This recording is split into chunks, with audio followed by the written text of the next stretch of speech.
Hello, everybody, and welcome to this episode of Natural Havoc. Um, we've actually been off for 3 weeks for varying reasons, half of them due to me, one of them due to technical issues. So, excuse us if we're a teensy weensy bit rusty today. Um, this is a small 10-session campaign of our fantastic group of adventurers making their way through the Feywild, in which they are requested to retrieve the Tear of Crescentia. Currently, the party is just coming back to the village that Aurora's family lives in, played by Smitty Jane. However, before we do the recap, let's go through the characters and let's start off with you, Zeb. Yeah, hello there. I am playing May Wintersprite, a fairy monk with the astral self aspect.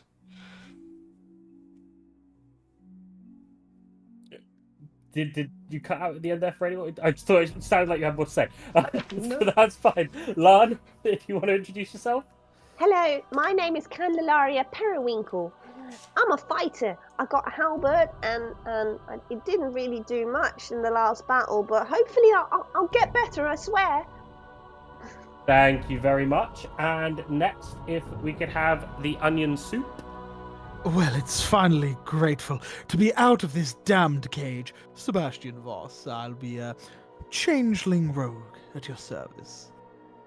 Fantastic. And next up, could we have Paddy Max, the unfortunately not 100% healthy Paddy Max? Hey guys, I'm Patty Max. I play Clover, who has a bit of a sore throat today. He is a ranger, and it's good to see you guys. We're gonna get this started today. Thank you very much. And Jane? Hello, I get to play Aurora, who is a little fairy and also the group therapist. And next up, we have the Eagle Elvis. Hello, everybody. My name's Rendell. I'm just in a dark room, so it's kind of scary today. That's it. Here's Eagle. And Tim, please, next. It's your boy Finton. It's your wonderful female lady cleric. I'm about to heal you. Great. So, the recap of last session. Last session was the third session. This is the fourth session. Our session began abruptly with the kidnapping of Aurora and Sebastian by giant eagles, and the rest of the party panicking and unsure of what to do. May and Clover got up to the treetops, hoping to spot the pair, and in the distance they saw fireworks and a figure fall from one of the eagles. They couldn't tell that this was indeed Aurora, who managed to pry herself free from the clutches with a well-placed spell, and now has fallen through the canopy of leaves. Bloody and hurt, she realized she was in familiar territory and quickly made her way home to her village, which was not far away. The rest of the party decided they would also go to the village in order to get help, but not long after, the party and Aurora stumbled into each other, and so they were together again. The party was then greeted by the mayor of the village, Jacques de Vries, and also Aurora's father. The mayor told the party some supplies had gone missing from the village, and if the party could maybe lend a hand if they had some time. They suspected the supplies were taken in the same direction as poor Sebastian, so they agreed to help out. But just as they were getting ready to leave, a student of Aurora's mother, Lark, ran into the village crying.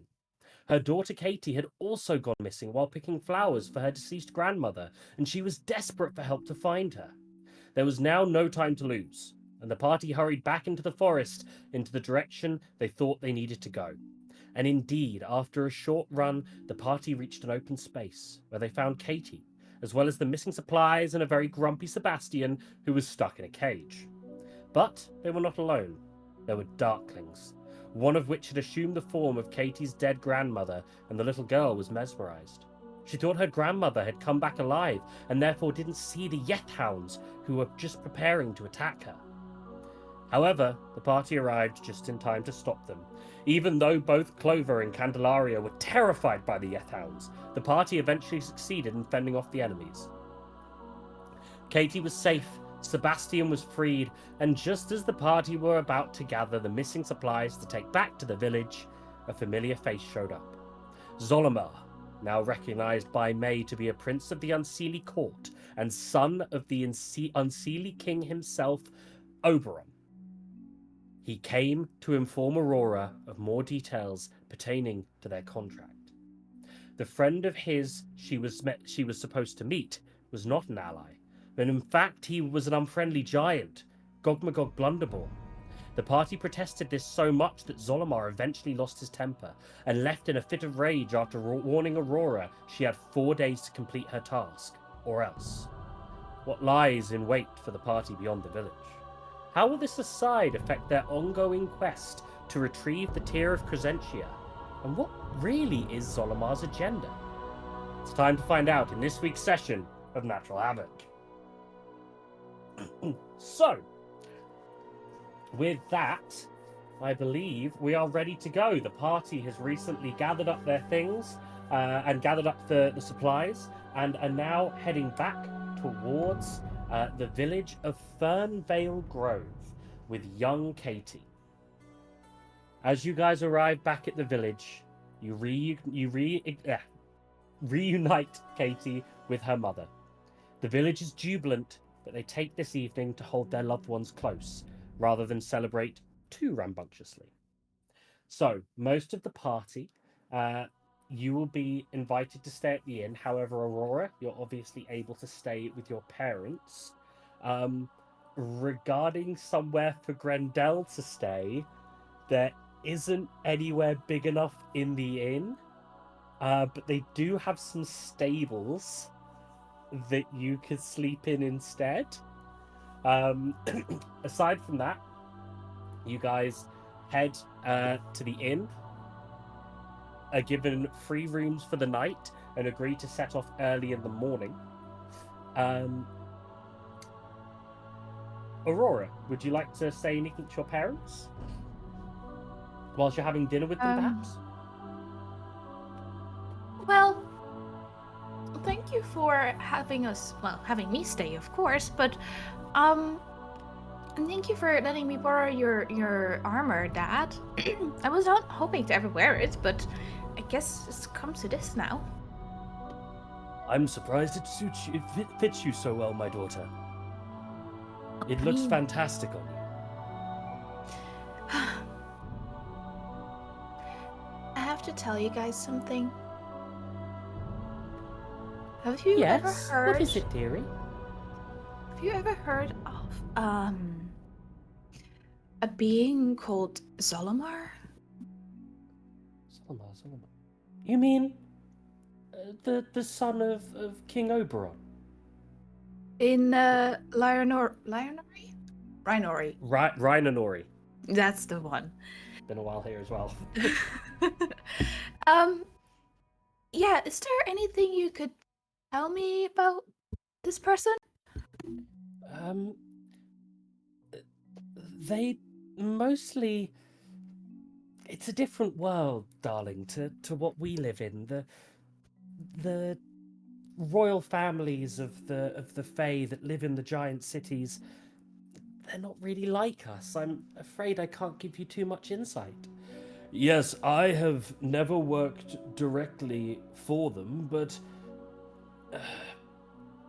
he seems to be... Zolomar, Prince Zolomar, seems to be the most industrial of the children. He handles the day-to-day goings-on of the Unseelie court in general. I may have accidentally signed something according to him. Your parents' eyes go very wide. I didn't They know. appear to be trying to keep a calm demeanor, but you can, because they're very supportive of you, but you can tell that they're suddenly quite panicked at this news. You signed a deal with an archfey, a prince no less. What exactly did you sign? No. Well, we were tasked with getting the scroll of the unbinding from the Mages Academy, and the whole place was a mess. And like I couldn't believe it. I'd never been there before. But they had me sign a bunch of paperwork, and I don't even think the person who was dealing with me knew what I was supposed to sign. And I was signing so many times, I accidentally signed a piece of paper I shouldn't have. And then he appeared out of nowhere, and now I have to go see his friend. Your mum takes your hand at this point, and your dad gets up from his chair and he goes over and he ruffles your hair and he says, "There comes a time in all adventurous Fae's lifetimes, in the many lifetimes, where they learn the lesson, don't sign things without reading them thoroughly. This is your lesson. And we love you. And we sincerely hope you've learned it." Well, that's if I come back. This is why your armor is gonna come in great, Dad. Then your dad just like pats you quite hard on the back, and just goes, "Oh, a daughter of mine will always be fine." And your mum gets up, and your dad starts carving some meat and serving up dinner. It smells absolutely gorgeous. There's a small fire going on in the fireplace to the side. Your mum comes back to the table and she gives you a kind of bundle of items, things to help you out with your adventure. She tells you to keep the potions that you found, and do with them what you will. You guys have a lovely evening, and after dinner, unless there's anything else that you wanted to do, you kind of sit with your parents for a bit before heading to bed for the evening. There will be something I want to do in my bedroom, but we can go to someone else first if you want. Okay. Well, I was just going to go for the situation at the inn. So it's a bit of a tight squeeze for all of you, but it's a very tight squeeze for Grendel, to the point where, as I mentioned earlier, there's room in the stables for you. I'll take one for the team and I'll go sleep outside. I'll see you guys in the morning. I'll very sadly head down, just walk out to the stable. Well, Grendel, if you don't mind, I will join you. No, don't be cold with me, please. I'm gonna be cold by my lonesome. You guys just be warm in here and be good and sleep well. But I prefer the outside anyway. I'll just set up one of the tents and cram into that thing. It's not that cold, if it helps. It's the weather's not horrendous. It's a shame. It makes me shiver. I think May will just go and follow him and bid everyone else. Well, good night to everyone. I will keep him company. He seems so lonesome. Oh, well, tatty buys. So Sebastian doesn't want to sleep outside. Feet up on the table, lean back in the chair. I've probably purchased a glass of wine at this point. I'm just sitting. Have you purchased a glass of wine, or have you made use of the massive collection of alcohol that you brought with you from the city? I forgot we even had that, so yes, I used that. Yeah, I just reach into the bag. A vintage, yes, and pop that. Drinking the wine I got for you without me here. Would you like some, dear? No, very well. I put it back in the bag. Apologies to everyone. We have a few people who are sick or have been sick recently. So, with that, Is there anything that anyone wants to do for the evening? Does anyone have to prepare anything for the next day's worth of I things? will Or... clean the whole stable throughout the night. By the time they wake up, the stable is gonna be spotless. Like it's gonna look like probably the best the stable's ever looked. How much time do you put into that over the night? It depends how much it needs to look really clean. I But mean, have it's a a ring. stables. I have a ring that cleans, so I'll just use that, and I'll just Oh, won't take okay. it Then long. it's gonna like if you're gonna cheat, then it's gonna take you like 30 minutes. Yeah, I'll cheat. Okay. Rest? Um, I'll take my time to read up, do some praying, and prepare some other spells for any means necessary. Okay. When you start praying, you feel your God is listening to your prayers more closely than ever before. In fact, at one point, in the fireplace in your room, you think for a brief moment that you see what you believe to be the face of Lady Sue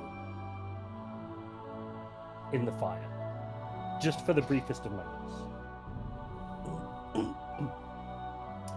That's impossible.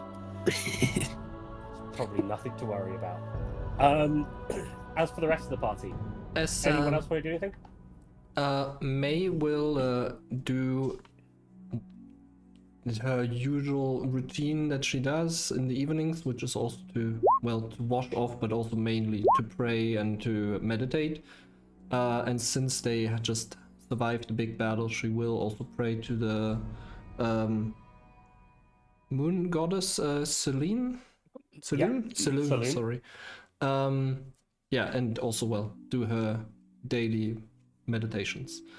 Fantastic. Okay. While I'm in the tavern, if Clover and Miss Periwinkle are nearby, if they're like in the sort of vicinity, I'll kind of like usher them just to sit down for a moment because I just want to ask them a question. Whilst you're doing that, a massive hole blasts through the floor, the roof above you. As Finton seems to have cast Guiding Bolt. You guys can't see it, but randomly it's just come up in the chat. Is everyone okay in there? That's a... What was that? Just some spells misfiring. Aurora, Was there a hole in my roof? The innkeeper runs it'll over. be fine, Mr. Innkeeper. Don't worry about it. It's all part of your imagination. Make me a deception roll. With disadvantage because he's just There's a seen literal hole. There's a literal hole of wood on the floor. I'm good at this. I'm not terrible. 14? Double 14? No. It's very close. He thinks about it for a second and goes, no. You must have caused it. That's gonna cost me a silver to get repaired. I'm charging your room now. Oh, dearie me. Here. That's okay. This one is on me, guys. This one is on me. no, Are you saying this through like the hole that you made in the floor? Finton, honestly, let me pay the peasant. And I just flick a silver coin at him. No need for the attitude, young man.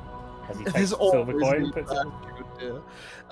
Miss Periwinkle and Finton from the hall as well. Clover, I just had a quick question, really. I got a little lost in the source a while ago. Being fresh from jail and such can do that to a man.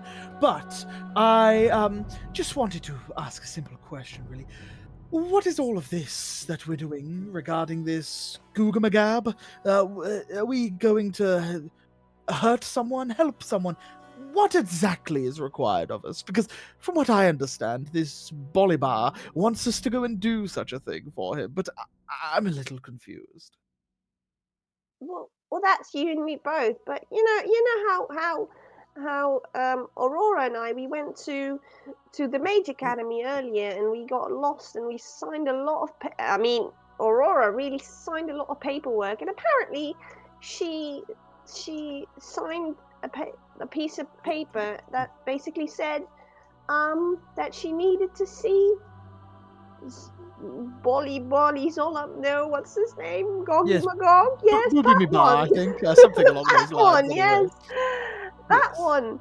And apparently the one that wanted her to see Golly Bolly, but Oh, you mean Googama Bob? Yes. yes. Guys, I think it's pronounced Gog Magog. Just, yeah. Yeah, that was Right. apparently the crown prince of the Unseelie Court, so it's really not something that, I mean, she can't really say no. Oh, what? Not the Zolimar. crown prince. He's the third son. Zolimar, the prince. Yes. Archfey being of Rhinori. Yes. I've heard of him. You've heard of Does him, you know him. does everyone in this conversation want to make me a flat intelligence check, please? Sure. I don't think I'm going to be very good at it from memory, but let's have a go. Hui! Oh, 17, because it wouldn't be disadvantage. Okay. 17 as well. Okay, Clover, you found what Zolimar told everyone earlier really confusing. And it just didn't really make much sense to you. You did catch on to one thing, that his name was Gogmagog. However, you're also kind of wavering on that now. Maybe it is Gulimaguli. Or one of the other potential names that have been discussed here. Candelaria, you're piecing together things pretty well. But it kind of takes Finton and Sebastian to almost clarify things a little bit for you. What you guys kind of gather from what was said earlier is that Aurora, and also what Candelaria has just said there to kind of explain the process of what led up to the whole situation. Zolimar is a Fey being, and he's an he's of Archfey level. He's a prince of the Unseelie Court. He's very intelligent, and he's intrinsically vague when it comes to writing his requests and making his requests. Aurora has been asked to simply meet with Gogmagog. Originally, Gogmagog was referred to as a friend, but doesn't appear to be that much of a friend after all. Whatever's going on, it appears that maybe you guys are going to be maybe some sort of distraction. Or at least something to eat up some of his time by just meeting with him. Maybe it's part of a story for you guys to meet the giant. Maybe you meeting the giant unlocks something somewhere else in the weird and wonderful lands of the Fae. But all you know at the moment is that you're going to go and meet with him. Well, from what I remember, Zolimar mentioned something about shiny things. Yes, I believe from memory.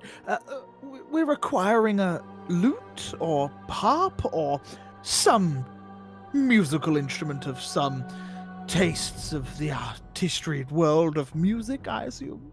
As Zolimar put it, take whatever you want when you get there. But I am right in thinking there was an instrument of some sort. There right, that he is a mentioned. very specific instrument. Yeah. Is it a harp? Specifically, it is. I feel like it was a harp. I haven't He was a got the liar. name. It is a harp. I haven't got the name written down anywhere to hand. But it's a magical talking harp. You remember being mentioned. Yes, that's it. Yes, so, very well. We'll meet with Gugamagab and, well, I guess, see how things play out there. I also want to thank you all for assisting in my recovery of oneself from prison. Of course, it was no problem. I saved you. Just me. And Candelaria, and anyone else in this conversation. You are aware that I could see everything through the bars, right? But who opened the cage? The person Me. whoever killed the individual that was casting the spell upon said cage. I tried to pick it at least 3 times. Should have only taken me once, really. Clover, we Oi, really you! didn't do much. Oi! Feet off the table. Ugh. We don't take too kindly to prisoners around here. Ooh. A reputation. Very well, Squire. And I take I my feet heard off what the you were table. saying. You're just out of prison. I don't trust the likes of you, breaking my floorboards and trying to lie to me about it. I just flash a smile towards him and take acknowledgement of his physical appearance. Okay. He is a fairy man. There's quite a few fairies in this village. He has a kind of a long, crooked nose, a lot of kind of quite a red face, and not one of health. Probably one of far too much drinking over the years. Appears to be late middle age. Has brown hair, brown eyes, is wearing a flat cap, and has kind of a green vest jacket over the top of a slightly stained cream shirt, as well as wearing black trousers and trying to think of the name for an apron that, kind of like a tavern owner's apron. I just smile, tap my head, and then go back to the conversation. He doesn't understand what you're potentially leaning towards, so... Well, I think that shouldn't be a problem. I believe we could assist Aurora in such a thing. I just hope it's on the way. We have things to do. And tears won't catch themselves, if you understand my drift. You know that it is more or less on the way. You especially know that it's more or less on the way. Do I even know where we're going? What's the place called? You're going to Rhinanori. Yeah, but Googamagab. Oh, yes, it's through the Sojourning Summits, which was on the original map, and it's one of the stop-offs on the way. Okay, cool. Anything for anyone else to add, or am I going to put myself into bed? Hopefully on at least a slightly comfortable one at least, but we'll see. Not from my side. I'm good to go too. I've had a long day. I'm beat. Yeah, I'm used to sleeping with a lot of people, so I really don't mind. I beg your pardon, dear? Not like that, you dirty man. Well, one's words may allude to something else, you see. Very well, I will let you continue with your, debauchery. I'm going to bed this evening. Did I hear something about Did I hear correctly? No, you did not. I just meant, Your fire Never mind. intensifies for a brief second, Finton. Is that a peephole? Oh, you have to ask the owner if he's gonna make it a peephole. Oh dear. What are you asking me? Anyway, good evening. And remember, keep an eye on the prisoners. And I walk upstairs.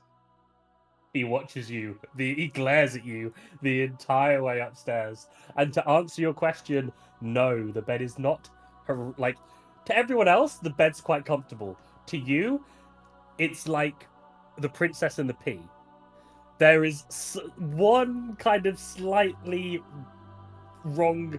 You don't know whether there's a stone caught between the planks and the mattress. You can't find it. You spend about half an hour trying to sort it, and then you just decide, screw it, I'm just gonna go to sleep.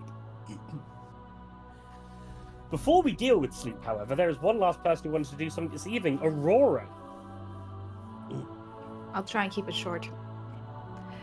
Aurora goes to bed, and when she's in bed, she is pondering for a little bit, and she also is a little bit disappointed in herself in how the conversation went earlier today.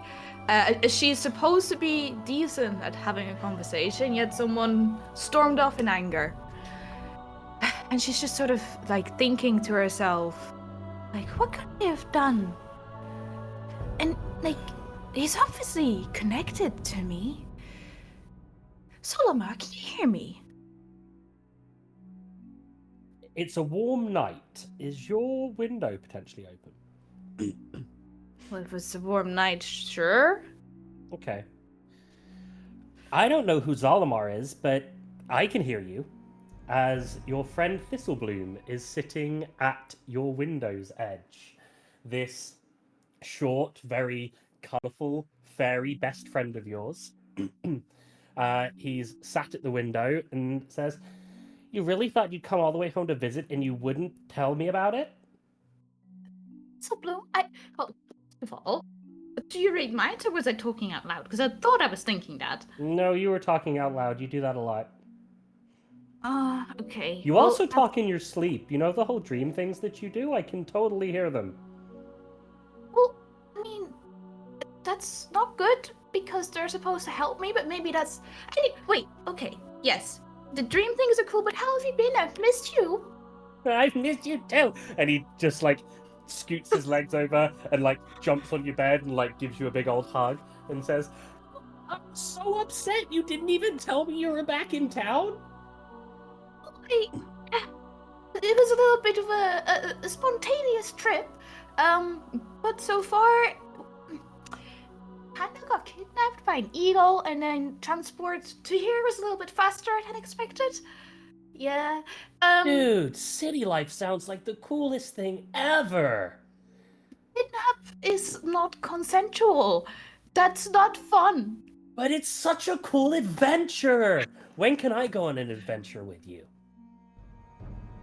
Do I know how decent he is in combat at all? Any? He's super squishy. Like,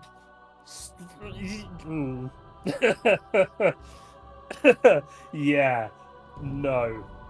No. I'm actually on an adventure at the moment, but it's a dangerous one. Okay, so now you're better than me. You get to go on adventures, and I just have to stay around here playing pranks. Well, actually, you could be helpful, but only if you promise you make a swift escape if things go skewed. I could probably make a swift escape. What's the deal? Promise. Pinky promise. Yeah, let me in, let me in. Signed something with the Archfey Solomar? By accident. I wasn't trying to get into trouble, but I have to. Me and my group, I'm here with people. They're not staying in this house, they're in the inn. But we're going to Rhinori, but I think maybe tomorrow, roughly, we'll probably be traveling through the mountains, and we're supposed to meet with some person called Gogmagog. You mean Gogmagog Blunderbore, the giant that lives in the Sojourning Summits and keeps ransacking villages that are closer than this to the Sojourning Summits?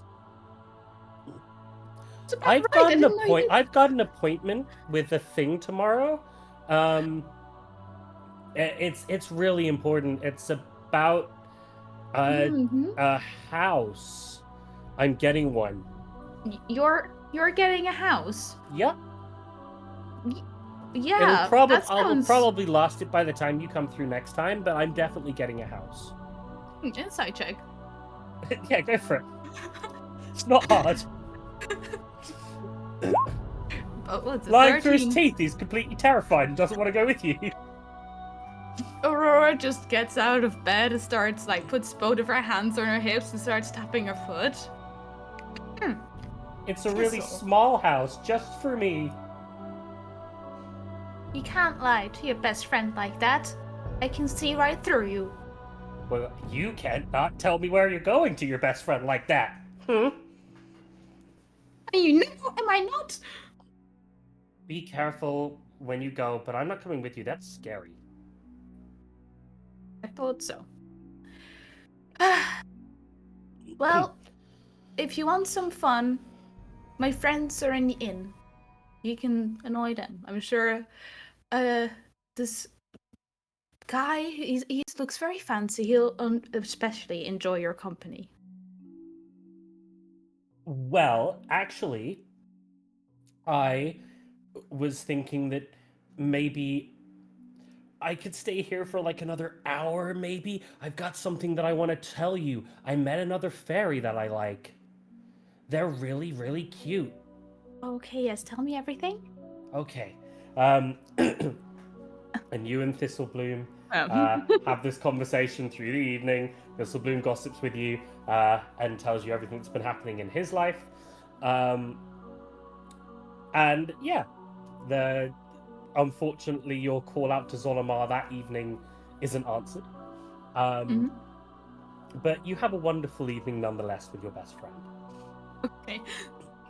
Does anyone else wish to do something before sleep tonight?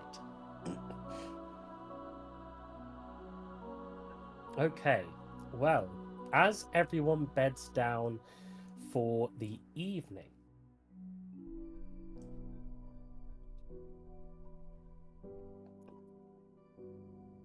Binton,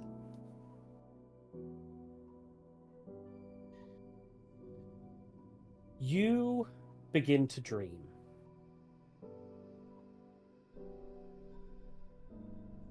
A beautiful scent seems to be coming from your fire. You can't tell really whether you're awake or asleep, but something about your fire invites you inside. What do you do? I'll go towards the fire because it's attracting me. Attracting is a very good word. You walk towards the fire, and whilst it feels warm, it doesn't feel hot or dangerous. And inside you see the glimpse of a tree with an apple on it. You feel like you could reach in and take the apple. What do you do? I hesitantly put my hand forward, and I'm like, I know I should not. It was the teachings, but it's so close and it smells so good. Your hand reaches into the fire. You don't feel a burning sensation, but there is a flash of light. And as the light fades and your vision returns to you, you are no longer in your room. You are no longer in your inn. You are no longer in the forest where you stood before. Instead, you kneel outside a woodland. Different trees than the ones of that in the Feywild. There are many luscious green apple trees. Upon them hang golden apples. A red hue emanates from all around you. And there is a strong scent of berries in the air and roses. You see, walking towards you, taking an apple from the tree. What is your true idea? What is Finton's true idea of beauty? What does beauty truly look like to Finton? That's a weird question for Finton, because obviously he's fond of ladies, so he will see ladies as the most beautiful form of beauty, as like just the most beautiful lady you can imagine. Okay. Well, the most beautiful lady you can imagine, in a white flowing gown, barefoot, platinum hair, with a smile on her face and an apple in her hand, walks towards you. Finton, my child. At this moment, you know that this is your goddess, the Lady Soon. My lady, my goddess, I am honored. She reaches out a hand and presents it to you. I can't. I am not worthy. I am just a mere cleric. She takes her hand and she she caresses your face with it and lifts you off the ground by your chin. Walk with me. I wish to talk to you. She starts walking you on a path towards the forest. Leaves float off the trees. It's a truly blissful place to be. Finton, what is love and beauty to you? Well, my lady, love. Love is something that you can feel inside, like a special feeling for a person, a thing, something else. Beauty is what we see around us, and in particular, like people, female people. As Like, these yeah. words come from your mouth, the leaves around you and their red hue fades to black as every step you take, the grass and greenery around you withers and dies.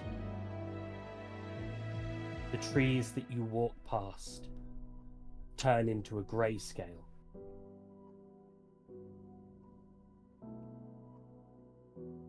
Your actions do not reflect my ethos. You are meant to find love and beauty in all things, but instead you find lustfulness in only a skin-deep manner. My What lady, led you to turn from my light, from my path? my lady, haven't you created beauty? You're like the goddess of love and beauty. Haven't you created so there can be worship? Do you look at her now?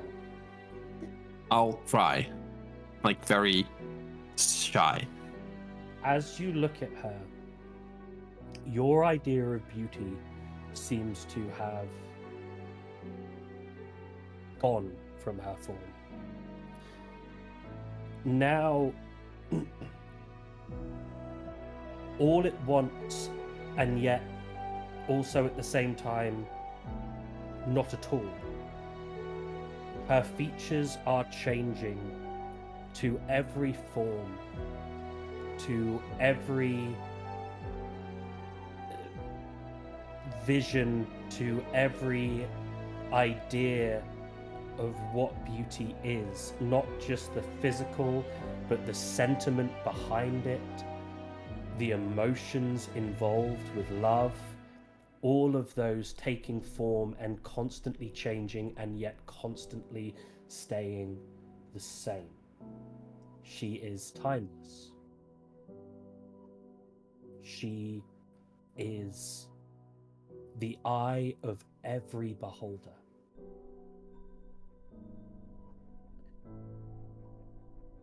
You, whilst looking at her, enter a clearing, and she points to a sword in the middle. It is the only thing that still colours these surroundings. Take it.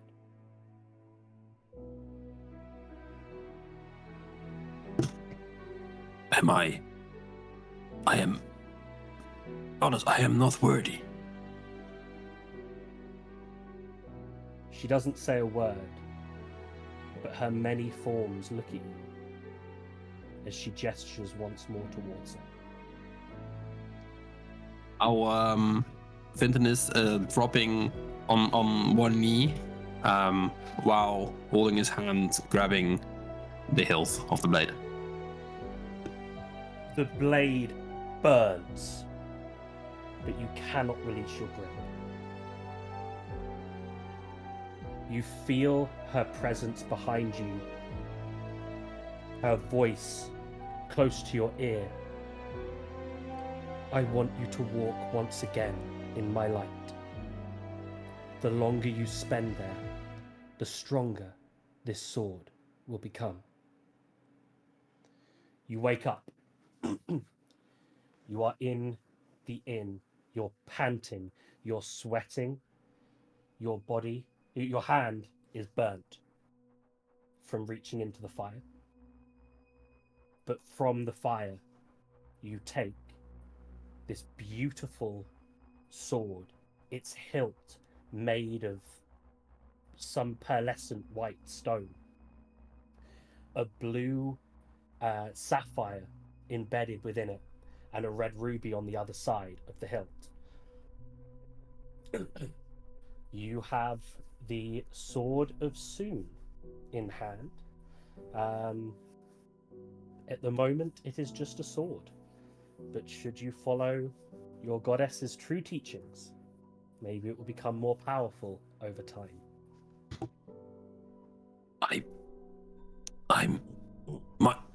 My holiness, I will do my utmost best to spread your word and love, and I hope you can forgive me for my sins.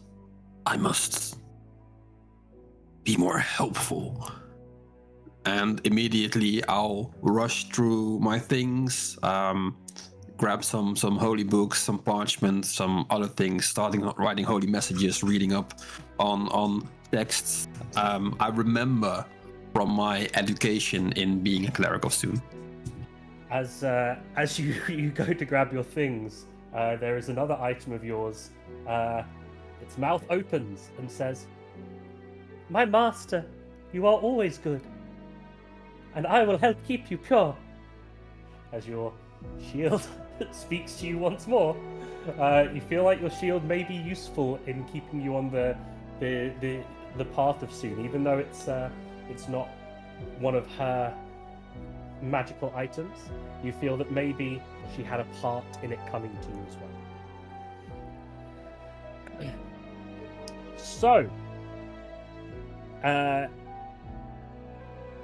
Finton, can you make me a Constitution saving throw, please? Hey, 15. Okay, you're fine. I'll say you gain the benefits of a short rest. You have no exhaustion or anything, but your night was pretty heavily interrupted, and you didn't head straight back to sleep. You went to, do religious stuff. Clericy things. Clericy things. Yeah. So just to be clear, I wrote some texts, holy texts, and I made some nice other stuff that can aid us in our help, like white cloth ribbons. Nice. So the party, everyone else awakes. You, so is anyone kind of maybe one who might sleep in a little bit? Does anyone need to be woken up by other members of the party, or is everyone kind of good at being like, right, let's get ready to go? May will actually get up bright and early and do another round of meditation like she does. Cool. So she's definitely not late to get up. Grand. Grandel, when you awake, considering you are outside, so the light will wake you up more than maybe those sleeping inside. You see that May has spent the evening keeping you company, and is currently participating in some meditation. But she really stuck by you, even though you told her not to. Obviously, you've got a friend there. As for everyone else, do you all kind of make your way downstairs? Sebastian probably had a not so great night's sleep due to the fact that the bed was uncomfortable as shit. So the first time that he could get up, he did, because he was fed up with the bloody bed. And I think I'd probably be up maybe a tiny bit earlier than most, and I'd be just complaining to the barkeep downstairs about how uncomfortable the bed was. You see the barkeep's in the process of getting some kind of like sandwiches and stuff prepped, apparently for you guys. as he sees you, can you make me a perception check, please? Sure. Oosh. 24. Yeah, I don't feel like this is gonna. He thinks you're not looking at one point, and when he thinks you're not looking, he spits in the sandwich that he's making for you, it seems. And you definitely catch that, even though he thinks he's been very, very sly with it. I turn to him, immediately shift into him, and then shift back to myself, just staring at him the entire time.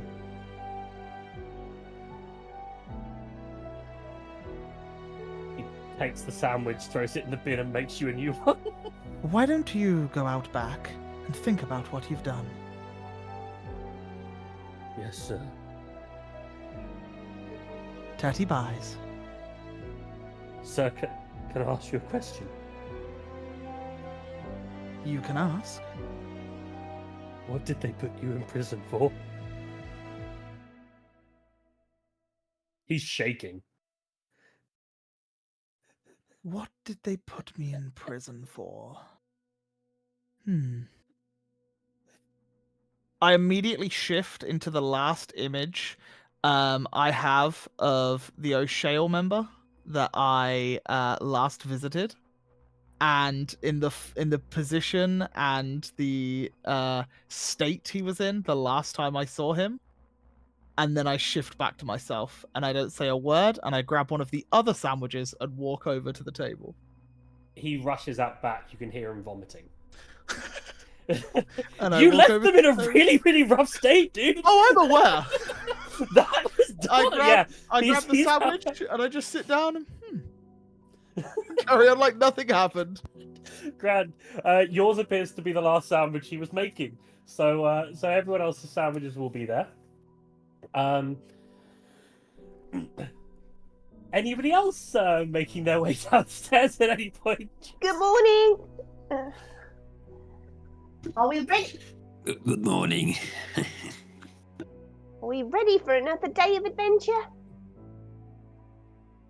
Oh, yes. Sandwiches prepared for us all. How's your throat today, Clover? I noticed you were a little under the weather yesterday, friend.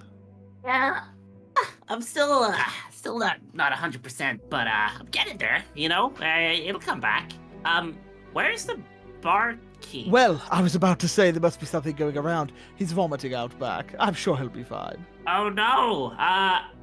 It looks like he's dropped something behind the bar. I'll quickly pick it up. Is there like a lot of people in the bar right now, or It's just... literally just the party. Okay, he did in that say case. to help himself. Oh, amazing! Perfect! And I sort of hop over the bar and have a look for anything in the vicinity that is shiny to quickly Are you No. stealing things? No, apparently it's help yourself. Exactly. If There anything, is see it there as is- temporarily borrowing something. the only shiny things you can see are there's the handles to the drawers, and the taps for the beer are polished very, very well. Okay. Do you need a hand, Clover? Don't worry, I think I got this. And I'll try and like pull on one of the tabs of the kegs. Can you make me 2 rolls? Mm-hmm. The first one is just a flat intelligence check. Nat 20. This is a really, really fucking bad idea, Clover. You probably shouldn't do this. Now, once you've had that thought, I will leave it up to your kleptomaniac self on what to do with it. Make me a strength check if you want to still go ahead with it. Or do you think better of it? So I know it's a bad idea, but I can see how shiny these things are. Right? Oh, it's real shiny, bro. Are you guys sure that this is okay? Sebastian? You said it. Anything? Well, look, I would take what you need, but maybe not everything that's screwed in place, you know? It really looks like you're stealing, though. In all fairness, the barkeep did make us some lovely sandwiches. Make me a charisma saving throw. Or yeah, charisma saving throw. Why not? Me? Yeah, you. 10. That was literally the passing threshold for whether your kleptomaniac urges force you to. Okay. You still have choice. You have choice based off what everyone said and based off the information that you gleaned. I try to pull it. Give me no strength 13. check, not save. Not Oh, save. sorry. Strength check. It'd be the same roll. 'cause Athletics, modifier. actually. Athletics, sorry. Athletics. Yeah. Okay. 15. How hard are you giving this like a? I've got Good- 2 feet on the keg, and I'm pulling that. Oh, thing this hard. thing's come off. It's all yours. Okay. Was it full or empty? This keg. I mean, it's probably about half full, and now it won't stop pouring. Ah. Because Anybody fancy a drink? Because the only way to yank it off is to pull it towards you. No, but if you can, he did ask us to lock the back door before we left. Of course, I could do that. Good job. And I'll go ahead and just try and lock the back door. And you do. Okay. I rolled a 9. It's alright, you can just walk. He's You a can little walk bit round the distracted. front. You can just walk round the front to get back in. He's Oh. I mean, this has been a couple minutes. He's gone for a walk. He's needs to not see those things ever again. I guess for our audience's viewpoint, the image that I showed them was showed this man. The other characters didn't see it, but was an extremely pale, corpse-looking man splattered in blood with puncture wounds all in his chests and one in his face. Is the image that the last image that I had of Mr. O'Shale. I believe there is. I'm trying to find the. I can't. Yeah, no, it's a completely desiccated corpse. The blood completely drained. So Clover just puts it in his pouch and then hops on with everyone else, grabs a sandwich. You have a really shiny beer tap. Aurora, you'll probably have to explain this later, but you don't know about it, so it's fine. As everyone wakes up and gathers outside, Aurora, you also wake up. It appears that Thistlebloom did not leave because he is asleep at the foot of your bed, Okay. snoring away. Oh, are you leaving now? Yeah, I'm about to. Are you staying? I mean, I've got to go visit that house. Right. Well, if that doesn't turn out too well, then you know that you can always stay here if you help my mom in the shop a little bit. Oh, I know. I usually sleep in your bed. I mean, yeah, sure. No smell under the pillow. That's a little bit of like Thistlebloom smell there. I think Thistlebloom just really likes your mum's cooking. Yeah. Fair. Okay. Well, please leave everything where it's supposed to be. I will hopefully see you in a little while. As you say, leave everything where it's supposed to be, you notice like just one of your ornaments being slyly just put back where it's meant to be. Yep, everything will be exactly where it's supposed to be. As so the party meets up. Thistlebloom comes with you and sees you all off as well. It's 2 days further of hard travel to reach the sojourning summits, and apparently where Gogmagog awaits. Could the party please, or anyone in the party who's kind of looking outward rather than gathering all their things as you leave the village, can anyone make me a perception check? Can more than one person? Absolutely. Whoever feels I like they would will be make looking out. one of them. Vinton sees nothing. Grendel definitely sees this. I got 24 again. Okay. Grendel and Sebastian, you both see a giant eagle fly from its perch towards the mountains. Not nearby. It's quite He still panics. He gets low to the ground. I now have a fear of avian creatures. You see it quite far in the distance, but yes, it would still make you jump a little bit in that case. Did you see how close it was? Grendel just yawns, and he points towards it. There's a flying bird over there. Flying. Yes. There's a bird. Grendel's voice is different in the morning. We can continue on. It doesn't matter. Yeah, it flies off towards the mountains from its perch. The Quite mountains that along. we're heading towards? Yes, indeed. Oh. Yes, I would rather us not encounter those beasties.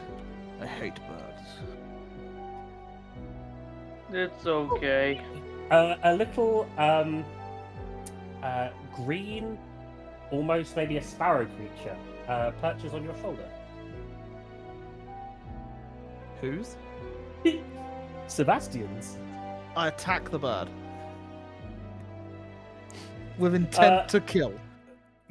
Make me an attack roll with disadvantage. 17. 17 hits. You kill the thing, you squat it, and there is just this red blood With a dagger. With the dagger, yep. Yep. I just punched my own headphones. You stab yourself on the shoulder. Take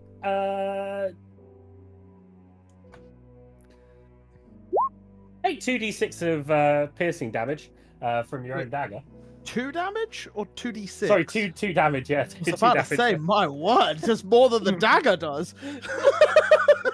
Okay, 2 damage. Yeah, sure. Take 2 damage. It was worth it. And you have completely obliterated this. Is it still on the dagger? Cute whatever's left of it, yeah. I don't throw the dagger, but I just try and so it flies off the end of the dagger into the bushes.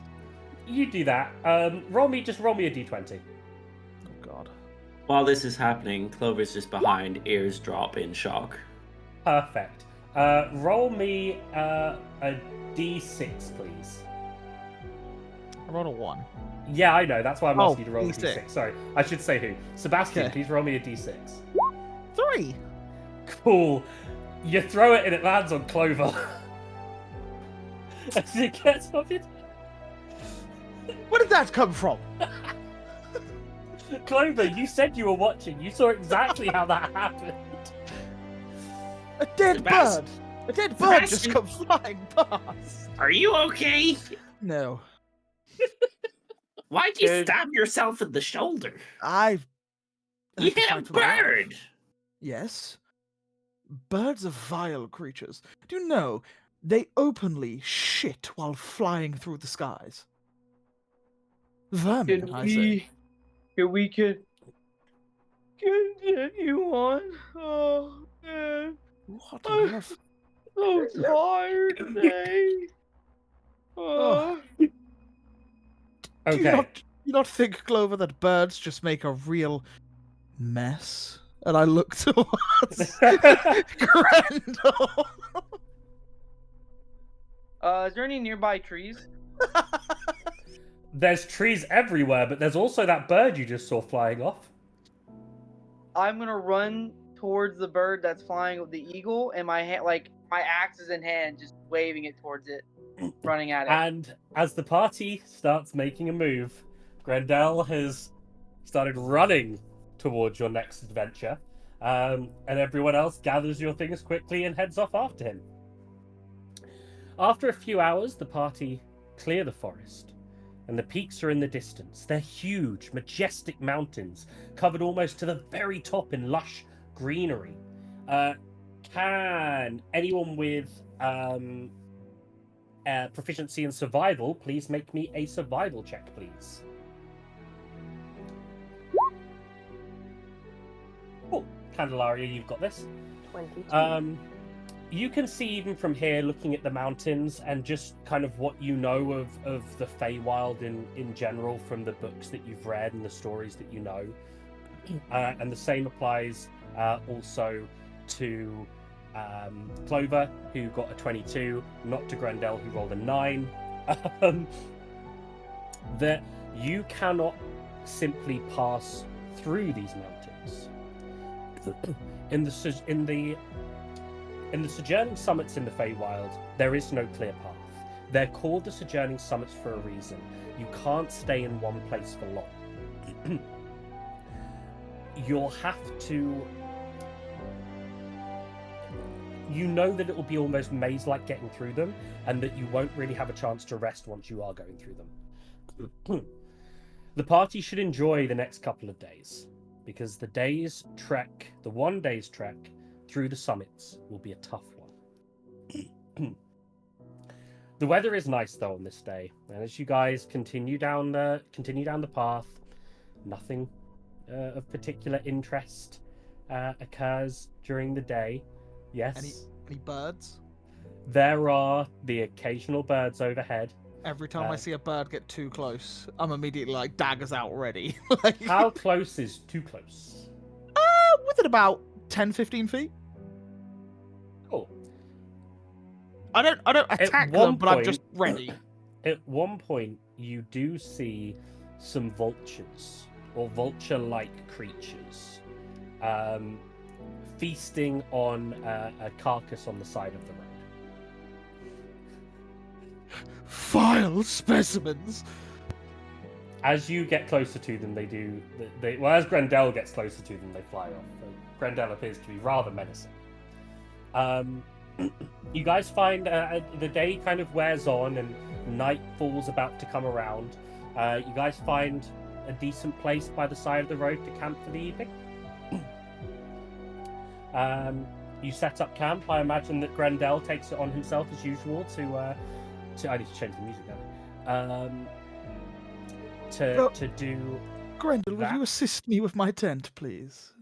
I just make such a mess of it all the time. You don't have to keep asking. You know I'm gonna do it either way. Just lay it Oh, down. you're such a gent. I really like you, Grendel. I can see a You. bond. Very well. As long as the tent's made. And he just wanders off.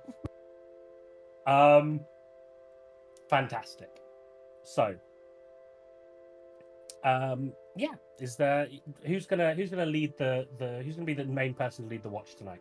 Who's gonna make the Well, I got this. Don't worry, guys. Anyone Would else you- gonna join? Would you care for me to assist you? You did make my tent after all. I'm gonna be real with you. You're starting to annoy me. Oh, I haven't done a watch yet. It's probably my turn, if no one else wants to. Will you let the drama queen go to bed and I'll sit here with the bunny rabbit? very well. Less labor for me, I guess. Enjoy. Those pearly, By the way, when I set up his tent, I made a little boo-boo on accident, quote unquote. During the night, if there's any gust of wind that flows through, his whole tent will fall down. Okay. Yeah. Does anyone have the spell gust? No. What? No. It does unfortunately seem like it can be quite a peaceful night of without too much wind. Unfortunately, as the dice. Oh, that's were just told. for a general from here on out. Anytime he sleeps in that tent, Oh, cool. Okay, that's going to be a thing coming up later. All right. Well, in that case, as you guys are taking your watch, could I please get a perception check from either one of you?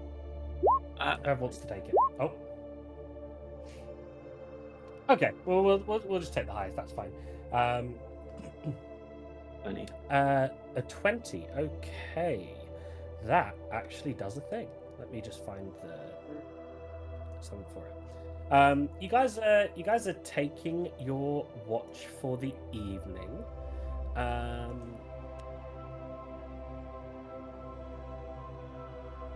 should be this one. As you're taking your watch, you see some movement in the trees.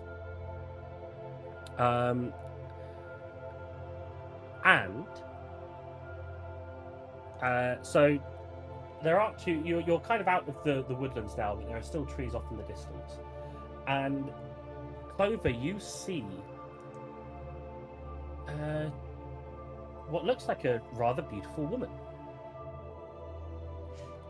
and she's looking at you, and then kind of tips back into the into the kind of woodlands as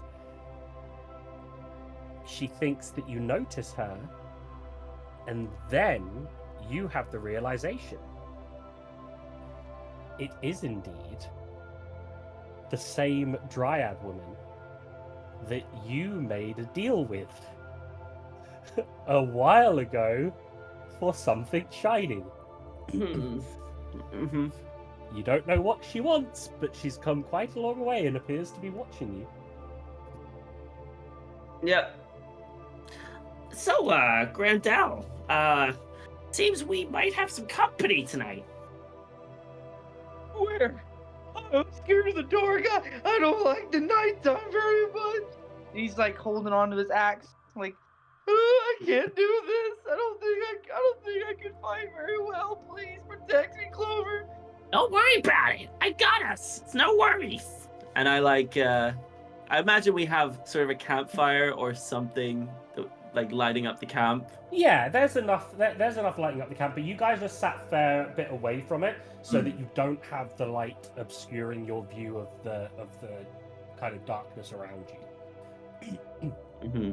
But you definitely made out those green eyes of a dryad, as maybe she kind of turned into a more tree-like form. You're not entirely sure, but you can't see her now. But she was there. You're sure of it. So, Grandel, just so you know, one of my friends is here. I think that's who it is. They're just over there in one of the trees. But we don't need to worry about them. They're not scary. Check it out. No, it's okay. I think both of us should stay here. Is she a good friend or a bad friend? Well, we'll see if they come over. Yeah. At least we have Candelaria with us. She's usually really good at keeping me safe at times like these. Oh goodness, you're really scared, aren't you? Oh, I'm always pretty scared of everything.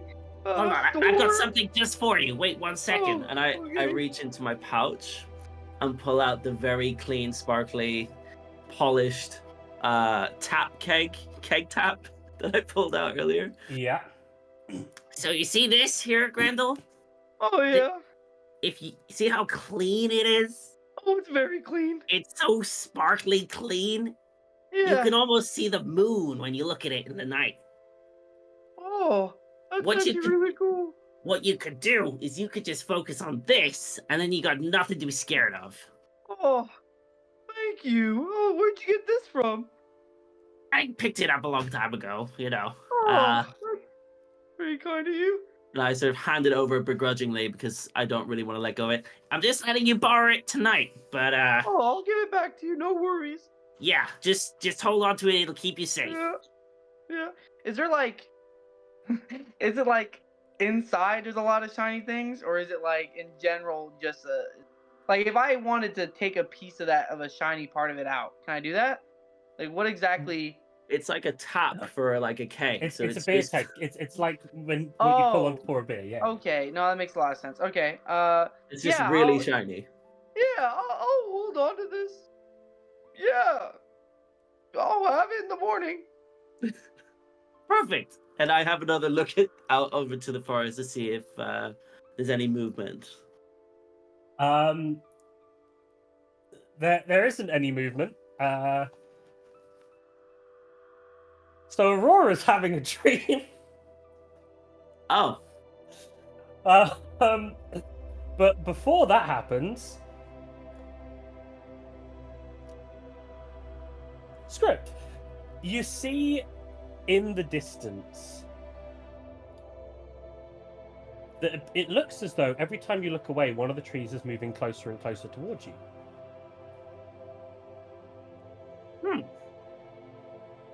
I swear that tree was Huh? over there. What tree? Don't worry about it, Grandel. Just focus on your shiny object. Is there trees moving out here? No, it's all good. There's We're not good. We're good. There was trees attacking a tower, and they caused a flood in the area, and it killed a lot of things. And it really, really was a cool little thing I read about. But I am not a fan of trees for that reason. They scare me sometimes because they just can be so dangerous. But you see nothing else for the rest of your watch. You keep a good eye on that patch, and nothing else appears to move. However, whilst you're on your watch, Aurora, your home village is still freshly imprinted in your mind, and your dreamscape builds around you.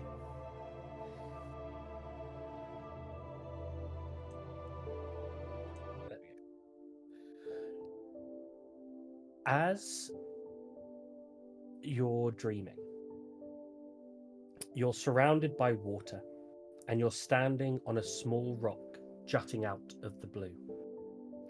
Aside from the water, everything around you is white, except in the distance where you hear the crashing of a waterfall and the smell of that kind of spray of water fills your nose.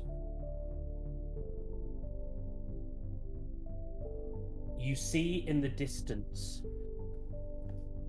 sitting on the waterfall's ledge, looking out into the distance, is a figure. You have full control over your dream. What do you do?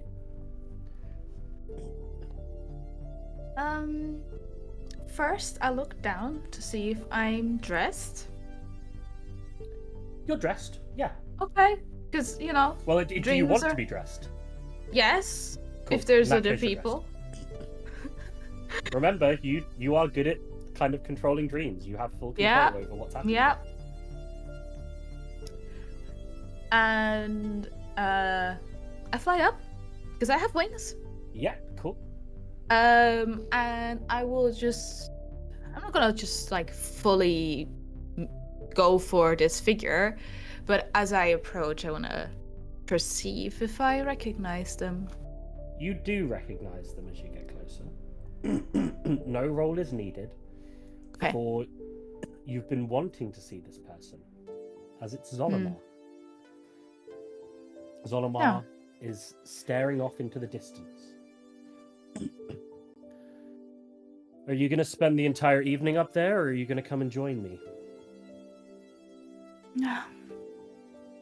I'll be right there. Yeah, flying He up. picks up a rock and throws it off the waterfall. He seems to just be kind of throwing rocks down there. What do you do? Okay. Yeah, no, so have I flown up to him at this point, or? Yeah, if you want to, you can fly up to it. Do you take a seat Yeah. with him? No, I don't want to get wet, and I'm also quite small, so I'll just sort of float. I tried to talk to you last night, but it didn't quite work out. I thought I was maybe able to. I know, I was annoyed at you, so I didn't say anything. Look, I'm sorry for losing my temper the other day. I don't like your friends, either. Why'd you even travel with them? Okay.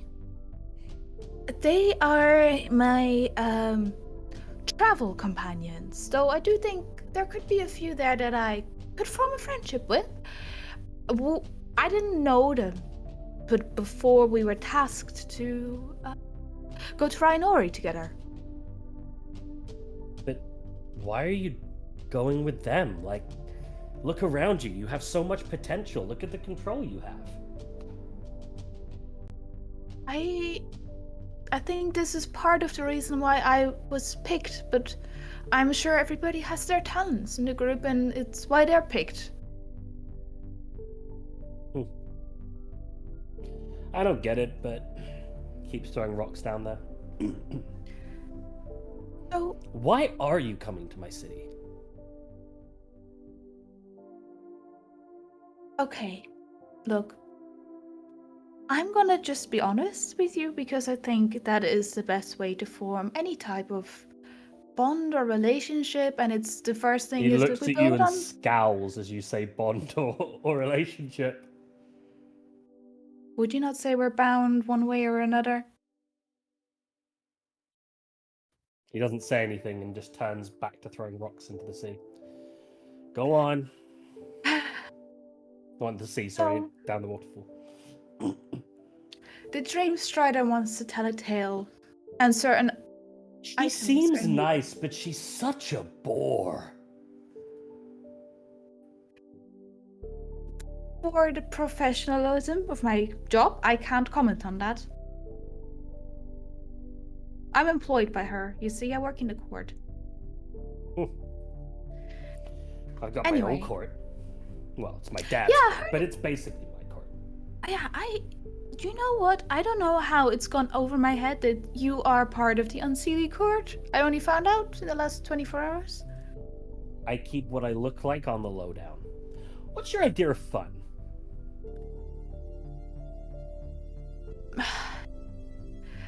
I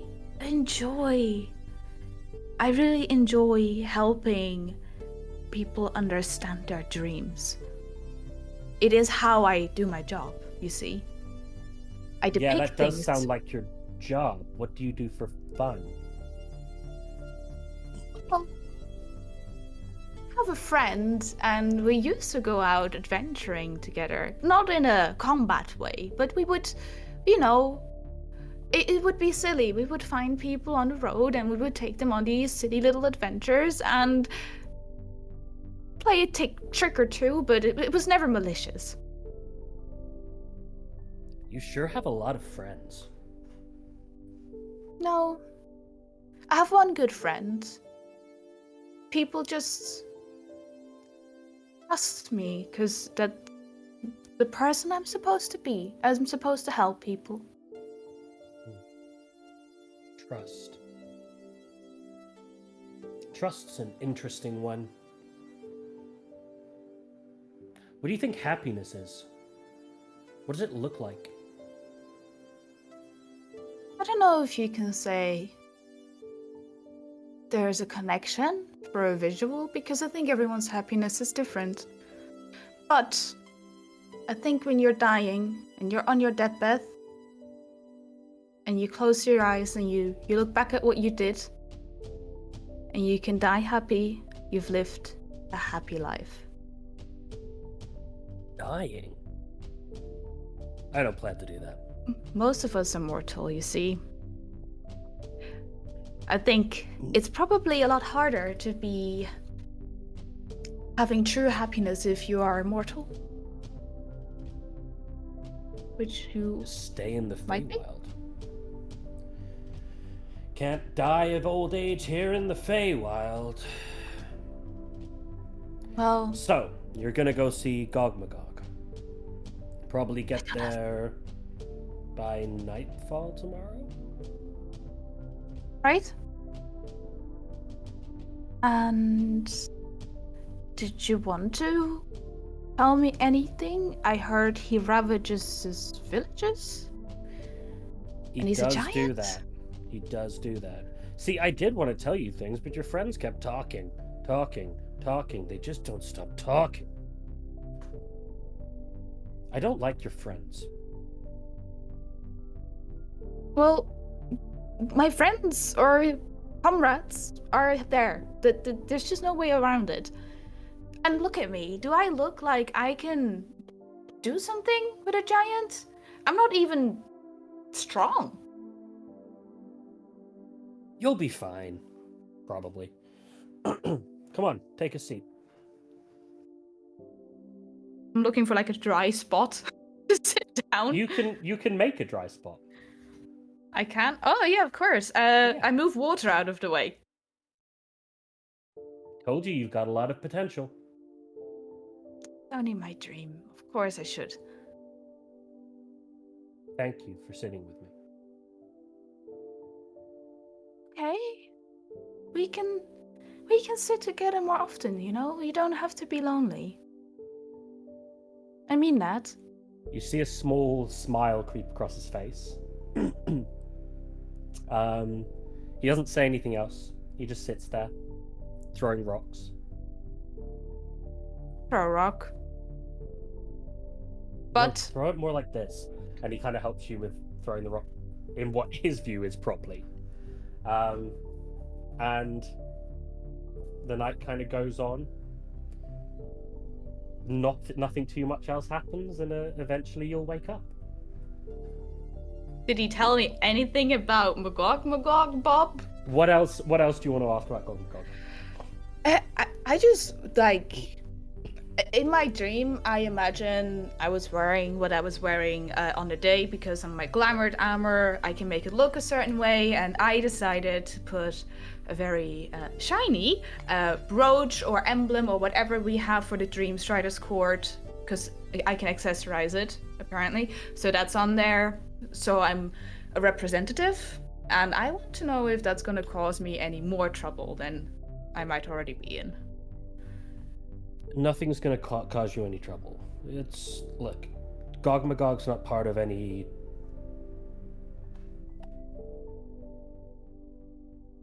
court.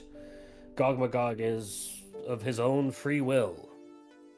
Refuses to work for any court and works only for himself and steals stuff and plunders villages and I'm a big scary giant.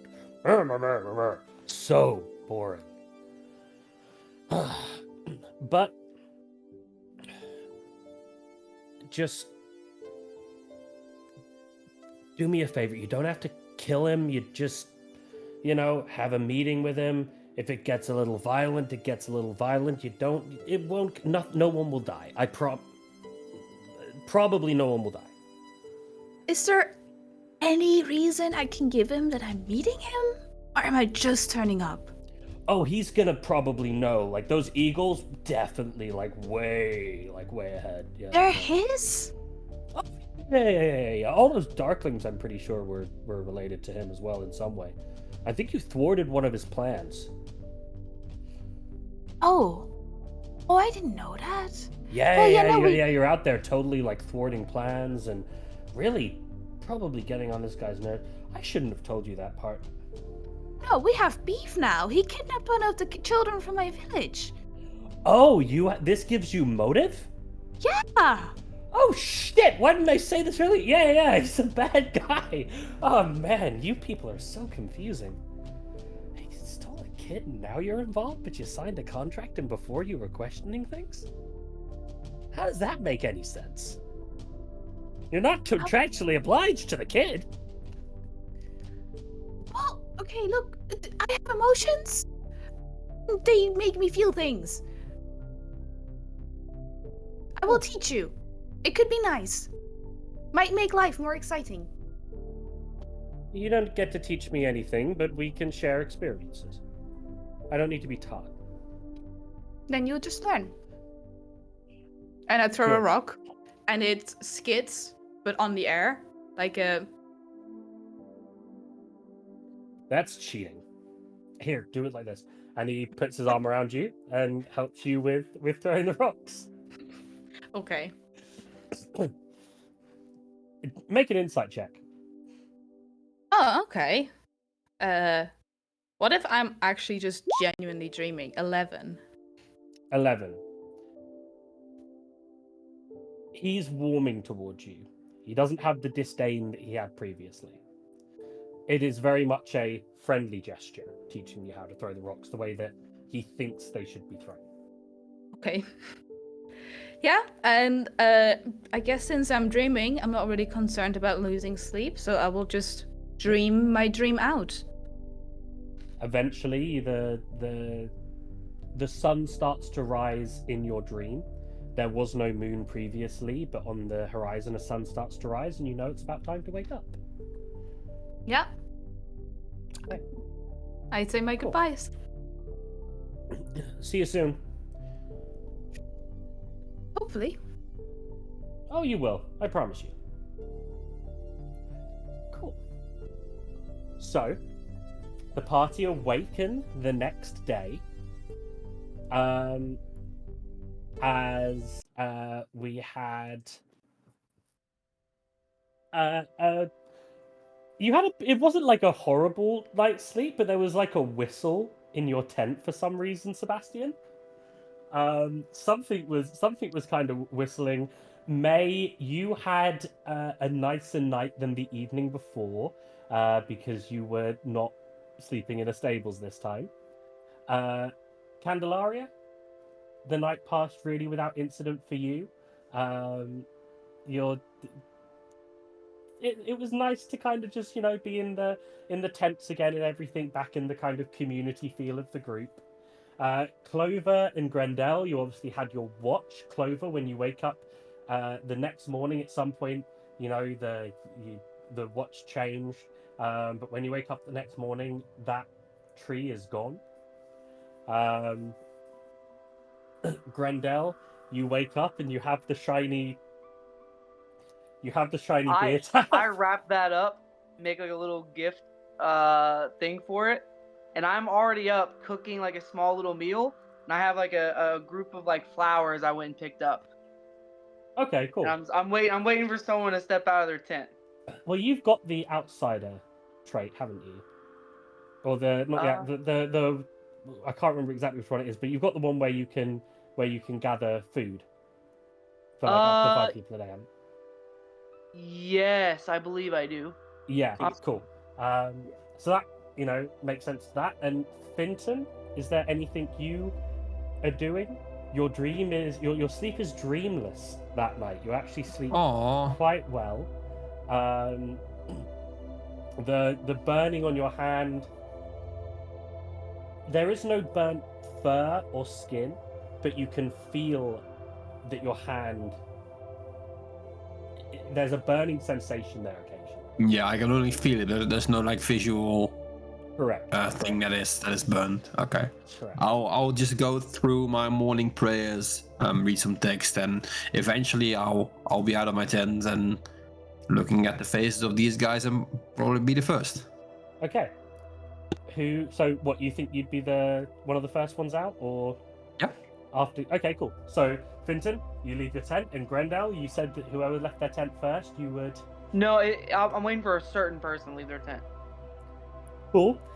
Well, as people leave the tent in orders, I guess May would probably be next. May wakes up pretty early.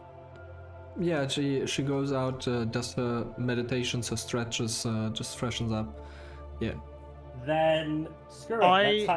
I get up pretty early as well because I need to wash my hair this morning, so I use my decanter of endless water as a shower, and I prop it up on a rock nearby so I can pour it over my head, and then I get my soap out and give myself a good wash. Starkers, get completely washed clean, and then I dry myself off with just nature, brush my hair, get rest for the day, and get dressed for the day.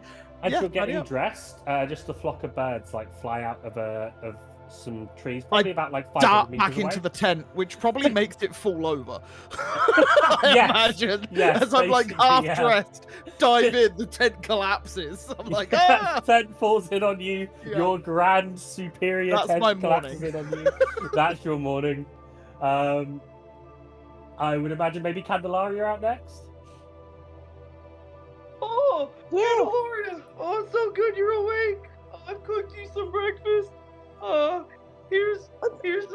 got you some flowers this morning that I found on my little nature walk.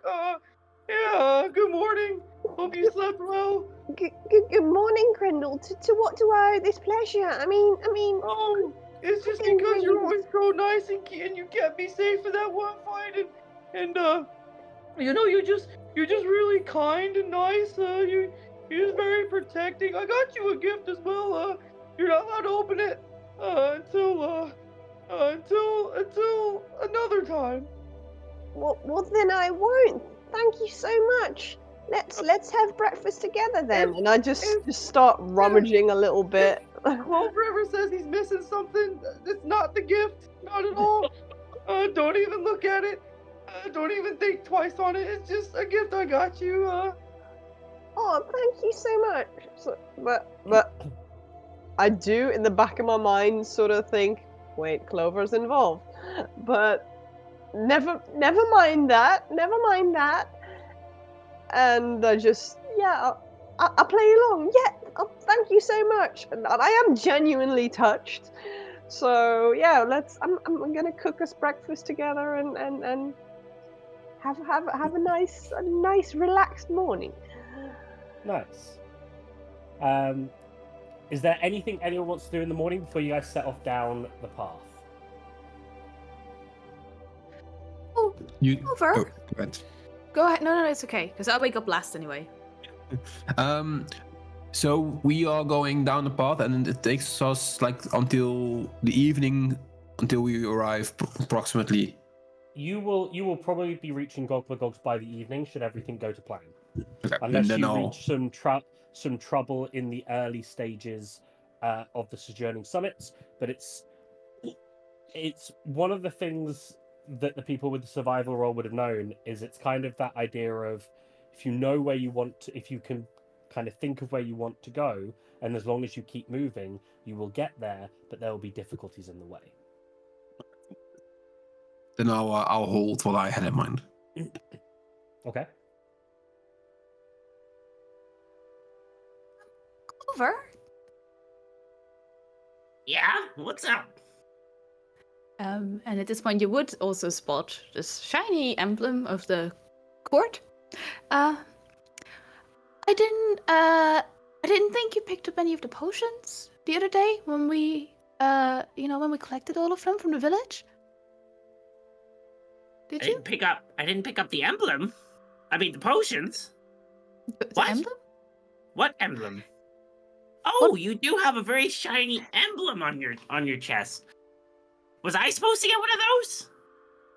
No, potion. Oh, potions. Yeah, no, You let me never have a seen look. the cord. No. Your mother probably wears one. No emblem, no potions. Unfortunately, this emblem is stuck, so I can't lend it to you. It's stuck. I can help you if you like. It's an illusion, dear. An illusion. And I I'd love to get me one of those. snap my fingers and my clothes turn into like a rag of like farmer's clothes. And I'm looking at the floor, wondering where it's gone. It's Thinking, the whole hoping thing. she's dropped it. The whole thing is an illusion. Don't worry about it, and it snaps back to what it was before. Okay, potions. No, I don't have any potions. No, Well, I have two potions. this is something my mother made, and I've been carrying it around for a while, and I don't think I'm gonna need it. I think it's much better suited for you. It tastes quite nice. It looks like water, but it tastes like ginger and peppermint. It's quite tasty. But what it does, if you drink it shortly before you think you're gonna, use your bow, you'll get advantage on your first attack. My It's first called attack.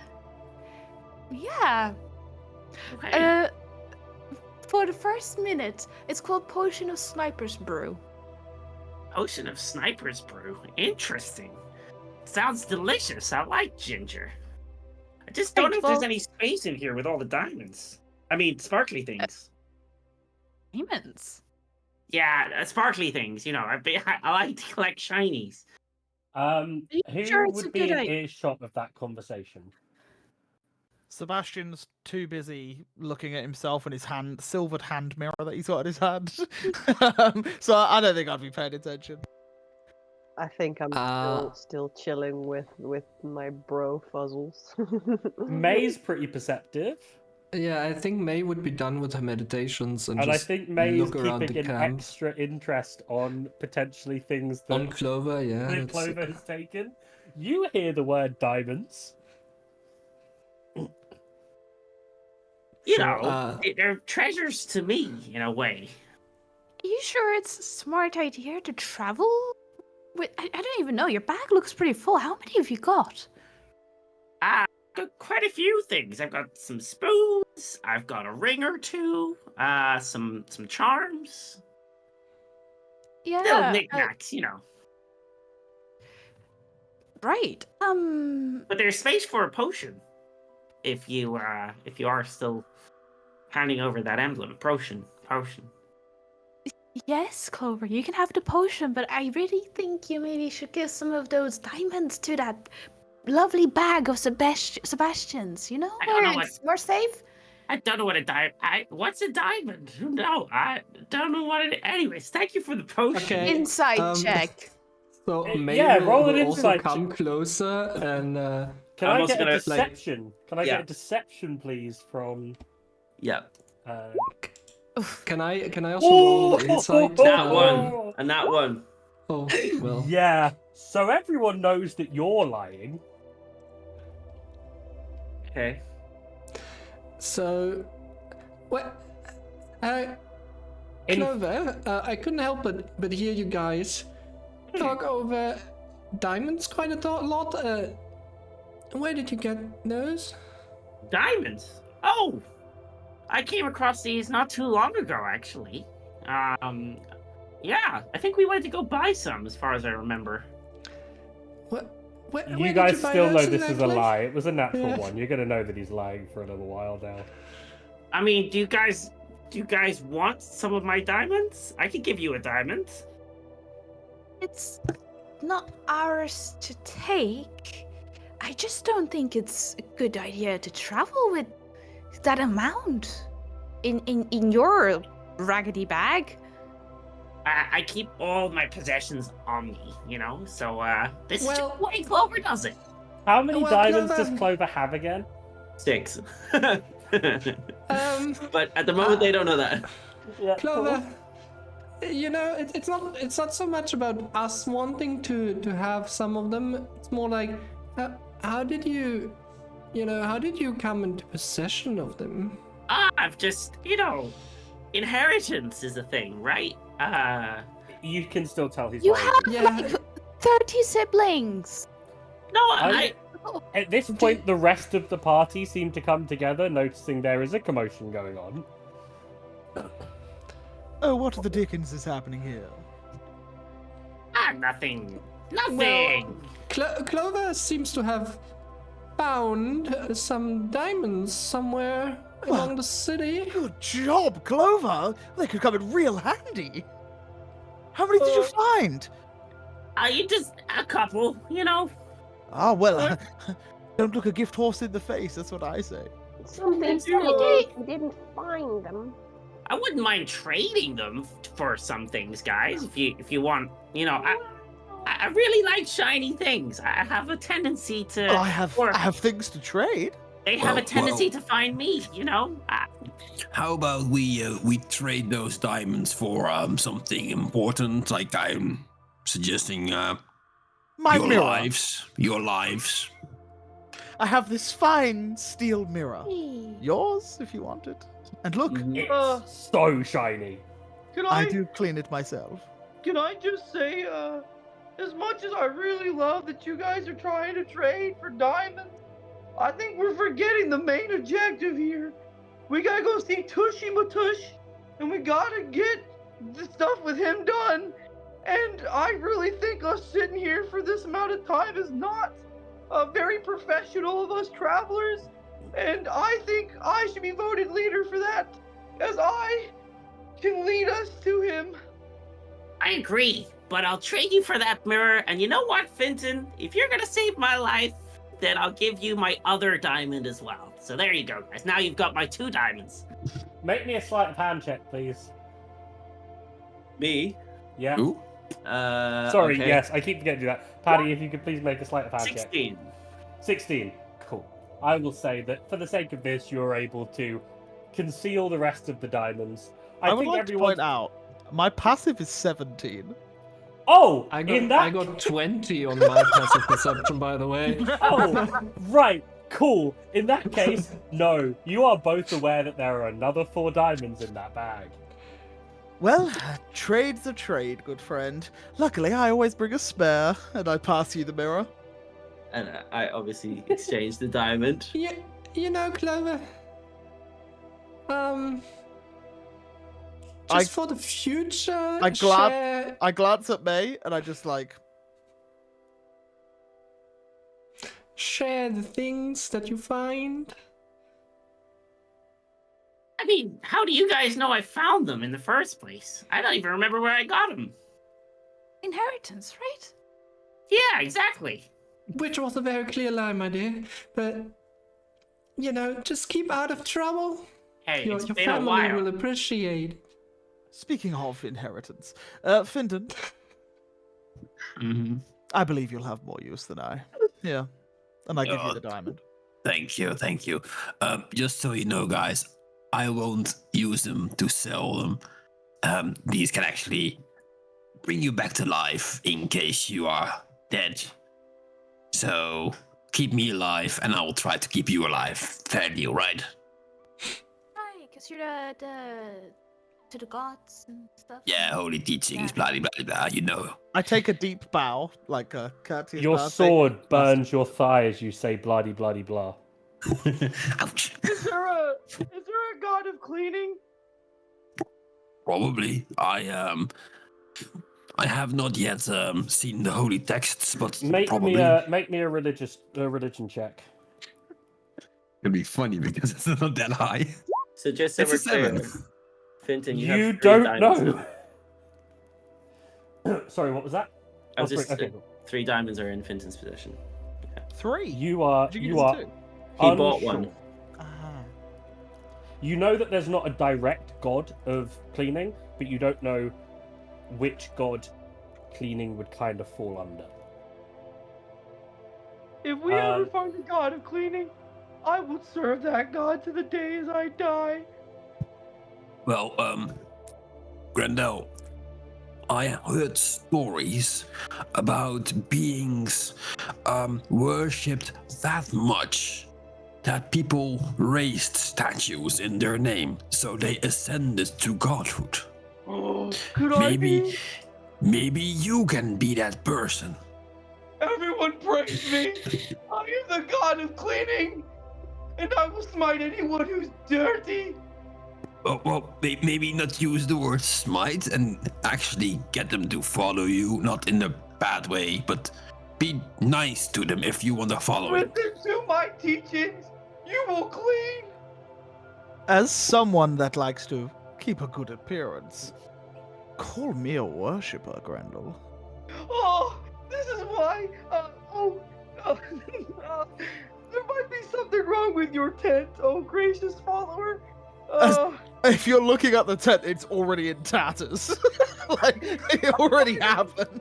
I might have Just messed want to something say up. one thing quickly. I just want to cut in one thing quickly here and just say, Eagle, how does each of your characters end up either giving birth to a god or in this case, I guess, trying to become one? Because we know that this is now your subtext for the rest of the campaign. Yeah, it is. I would just like to say, my lord, Yes. if you ever require water to clean such a thing, I have such a vessel at your disposal. Oh, this is why you will be my prophet. Oh, prophet one. I take another deep bow. What the fuck is going on? Right, you guys head off down the road. Cool. You make your way down the road probably about an hour. When you see 3 giant eagles coming straight for Sebastian. I'm joking. You see what appears to be maybe a half-orc boy. You can't really tell from this distance quite how old. Maybe a teenager. And they appear to be packing down a camp, but maybe struggling with it a bit because it is fairly late on in the morning. They're wearing a tan leather vest, black pants, and boots. what do you guys do? Did you get closer? Do you take a detour? What do you do? Is he in our path, like directly the way we're going? He's like just off to the side of your path, probably like 100 meters from the path itself. Can we roll a perception check to see if we see anything past him, around him? Yeah, roll perception. —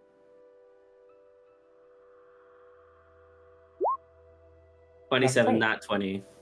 Okay, from here you can tell he's definitely a teenage boy. He appears to... There's nothing around him. There's no dangers nearby.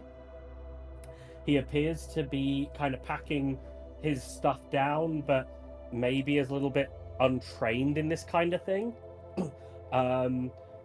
It seems to be kind of like dropping bits and pieces as he's trying to put everything together, and is just generally seeming to struggle a little bit. Hello there. Lord. Oh, Yeah, I just shout out to the guy because Hey! Hey! Hi! Oh, you guys look really big and strong. Can you come and help me? Oh, don't you worry. Your gracious God has come to help you. And I'm gonna go over and help You're him. a god? Yes, That's the God amazing. of cleaning. Grindel is what they call me. How may I address thee? Oh, I've never met a god before, but my name's Jack. Oh, nice to meet you, Jack. I am here to help you. I believe our paths cross by the great divine of me. What may I do for you? I think you could be right. I am actually looking for a little bit of help. With what? Well, so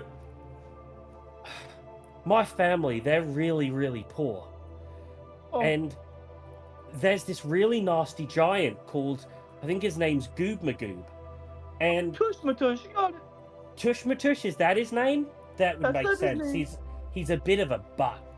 So he stole from my family. He took our livestock and our prized golden egg-laying goose.